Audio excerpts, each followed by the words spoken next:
Not made by a crazy person was The Invisible Man, which is kind of the forefront of this discussion in the first half of this podcast. Yeah. The rest of this podcast, Gene and I will be discussing with Alejandro Echique, with like The Boy and other recent events such as the Parasite Oscar sweep and many other good things. But the first half of this, again, will be spoilers for The Invisible Man. So if you haven't seen The Invisible Man by Leigh Whannell, and maybe tune out because we'll get into a little bit about it. But really quick, spoiler-free synopsis we'll mention when we go spoiler heavy. The Invisible Man. The, in some ways, rebirth of the Dark Universe films, but only because they're the Universal monsters, but someone was wise enough to say, okay, action movies don't work. Let's just give these properties to directors with a vision. Yeah, let's make it actually horror. And make it a straight horror film, and let's go cheap. Our profits will be high. And boy, did they, because I think The Invisible Man cost like $7 million or something. I think at most that cost $10 million. Right. And let me just proudly say, as someone who's been rooting for Leigh Whannell, the co-writer and co-creator of Saw, director of Insidious Chapter 3, which is not a great film, if I'm being honest. Right. But he acted, too, in some things.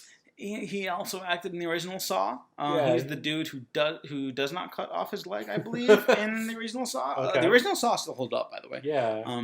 And then his follow-up directorial debut, which is really kind of his full directorial debut, was Upgrade. I love Upgrade. It's the better Venom movie. Upgrade is fucking awesome. It was shot for like $3 million, and you're just like, really? That's crazy. That's insane. No, that's actually insane. That's a great looking film for the budget. Yeah. And The Invisible Man also, like, really? You only shot it for $10 million? What the fuck?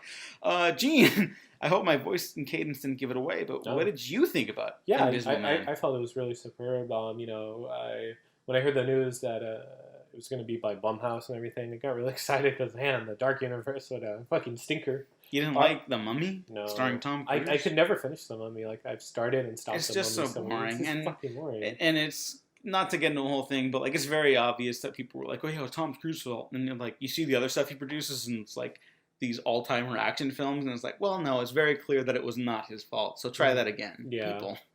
Yeah, exactly. R.I.P. Dark Universe 2017 to 2017. Jake Johnson, innocent. He would go on to star as Chubby Dad Bod Spider-Man and Into the Spider-Verse. Yeah, good for him. He's like the dead friend, like that keeps doing the American Werewolf thing and appearing. Yeah, totally. That's exactly what it was. Fucking ripped it off. Yeah, and it wasn't even like fun. It was just like, oh yeah, that happened in other movies, and we could do that too. Yeah. Ooh. Okay, but anyways, so I saw an early screening last Sunday. Thanks to Beyond Vest, it was a great. Leigh Whannell did a Q&A with them, and it's so superb of a movie. It's it's such a good thriller. It's a good update, I think, too, of the original novel text because I was doing my research, and it kind of follows some of the plot structure where. In the original book, the original man's kind of a fucking asshole. Yeah. The Invisible Man, he's a fucking creep. And in this movie, it's, because it's like in the book, he wants to start like a reign of terror and terrorize people and stuff. And yeah, in the movie, he's terrorizing like a woman. It has such a great perspective too on abuse survivors, and it offers them a voice. And I think, it did a really good job of addressing a lot of, of that perspective, and it was such a interesting angle because it's not done for like shock or anything. It's done, for empathetic view, I would say, and yeah, it's just it's so smartly written, and it's it's also just a creepy movie too, like just and too like the way they portray the Invisible Man, because it's not just that he's invisible, it's also because he's this rich white male that has like so much power over everyone. Towards the end, there's like a line that kind of says like the thesis of the movie. Mm-hmm. Yeah. I really loved this movie, and I loved Upgrade a lot. I don't want to go on like a statement and say like which one I prefer. Yeah. Whatever. I think it was the better Venom movie, right? Upgrade, Upgrade? yeah. Venom, I get a kick out of like momentarily. Yeah. I know a lot of people are like, oh, this is like a cult classic in the making, like on Yeah. accident. I'm like, I don't really see that. I get a kick out of some stuff in Some that movie, stuff but that's kind of bored in Venom. Yeah, it's long. just not. It just doesn't work. Like it's Yeah. very clearly like it's got too much of like the modern producer stink on it. You know? Arvia Red. Avi Arad, yeah. Yeah. Not that everyone at Marvel's innocent or either or anything, but like there's that movie doesn't really work as a whole. Upgrade completely works just like as a film, which is nice. Yeah. There's probably like a problem or two you could pick out of that movie, and I'd be like, yeah, I get it. Invisible Man, I also agree. Like, there's probably like a problem or two you could probably really go into, but like I saw this like at midnight last night. So I'm like running on very little sleep right now. Oh god. And like when I got home, I was like, yeah, it reminds me a lot of Us in the sense that like I went home and I was like, yeah, that wasn't really scary. It was great, but it wasn't that scary. Also with Elizabeth Moss. Also with Elizabeth Moss, yeah. And then like I was home for like 5 minutes and I was kind of like looking over my shoulder a little bit. I was like, is that a coat? Yeah, I was like, what is that noise? What's that? Oh shit! Just your cat. Let me just leave the lights on for a second. I'm just gonna brush my teeth with all the lights on in the house. And then it was just Wednesday. No, my cat Wednesday was looking up at the roof. She doesn't do that. So I was just like, oh shit. Like, did she do like? No, it was just a bird. It was just a bird. She did the eek eek sound. Oh my! The chattering. Yeah, hang on. Let me see if I can do it. Wednesday goes like. I can't do it. I can't do the little cat noise. Yeah. But like that was really funny and also horrifying. And the Invisible Man does a really good job of like sustaining like tension. Yeah. I found, and there's like a moment where like, or there are several moments where I was like, oh shit, like I didn't say it out loud, but I felt like in my core, like shocked. Yeah, like shocked. And yeah, it's fucking violent. It's actually very fucking violent. So if you're not too good with that, and you're looking for like a feel good like survivalist horror film, maybe don't watch this until you're like in the right headspace because it is pretty fucking dark and pretty fucked up. It is ultimately a film about like gaslighting. I think Elizabeth Moss. I'm a fan of the Kermode and Mayo podcast, and Mark Kermode and Simon Mayo, excellent film critics and journalists. Yeah, I'd recommend them. But like I think Mark Mayo, someone was interviewing her for that podcast, and they were mentioning how like. Ultimately, like you strip away all the horror elements. Not that you should have to, but like if you do that, it's just a compelling drama about like gaslighting and like taking away like a woman's like believability in her voice. And I think the film does a really good job of like nailing that. Yeah. And it shows like you don't have to elevate horror. You just have to like accentuate like the drama that's there to make it horror.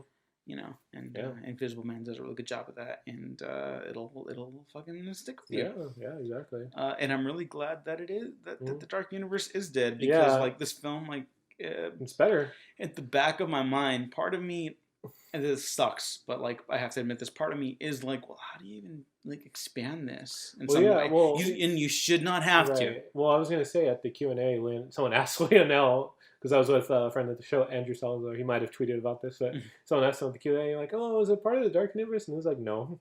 Well, he didn't say no. He was just like, "Well, like the producers, no one told me about it. No one said anything." I was like, he said he was expecting someone to be like, "Well, can you have a cameo from Dr. Jekyll?"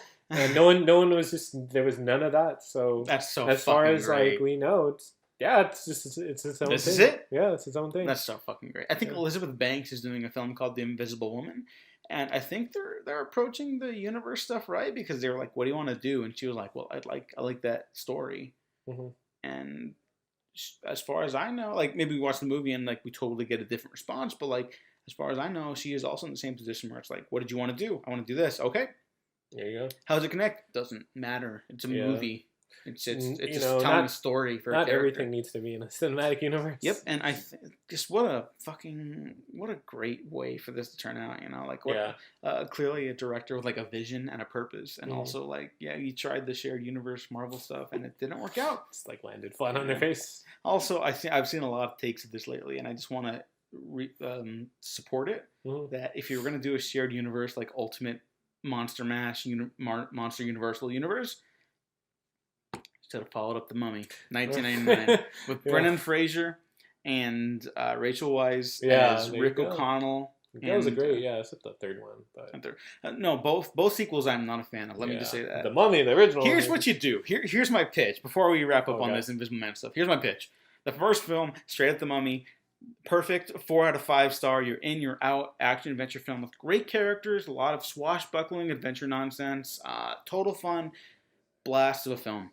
Second film, you do Van Helsing, the Van Helsing film that Stephen Sommers did. Same movie, you also put in the O'Connells. Yeah. Right? So you have a different setting per movie. In the third film, you do The Island of Dr. Moreau and The Lost World Yeah. from Sir Arthur Conan Doyle. Right. And that's your trilogy right there. Yeah. And that's your big monster mash. No, that'd be cool. I thought you were gonna say the Monster Squad for some reason. No, this might be fun. I'm not a big Monster Squad fan. I don't hate the Monster Squad. I'm a Fred Decker and Shane Black fan. I just don't care for it. I love the Monster Squad. Yeah. But I guess that's it for the Invisible Man. You have a rating you want to give for it? I mean, we don't really do ratings here, but if you have to say if you're on the Blu-ray, what's your quote? Like a 4.5. 4.5 out of 5. Yeah. I don't know if we were doing thumbs. That's pretty good. I don't care. Thumbs. Stars. I give it 2 thumbs up. Two Diego thumbs. 2 Diego thumbs up. 2 Diegos. I give it 2 Diegos out of 2. Yeah. There you go. I used to do the out of 7s. Yeah, I'd give it for a horror film. It's like a 7 out of 7. You ain't gonna get much better than that. Yeah. You're not getting a better modern Invisible Man. I've also seen Paul Verhoeven Tullow Man, which is not good. No, yeah. Kind of fucking creepy too. It's too sympathetic to the creep. That guy's a fucking creeper. This is a good version of that film. Yeah, there you go. That's how you want to do it. They kind of ripped off the Invisible Man without paying for the rights too. I mean, hey, I respect that, but that's exactly what happened. All right. So let's wrap up here. We'll come back. We'll talk about a little bit more Parasite, Bong Joon-ho, and probably something else that I forgot to mention. But that's the first half of this episode. So here is now a word from our sponsor.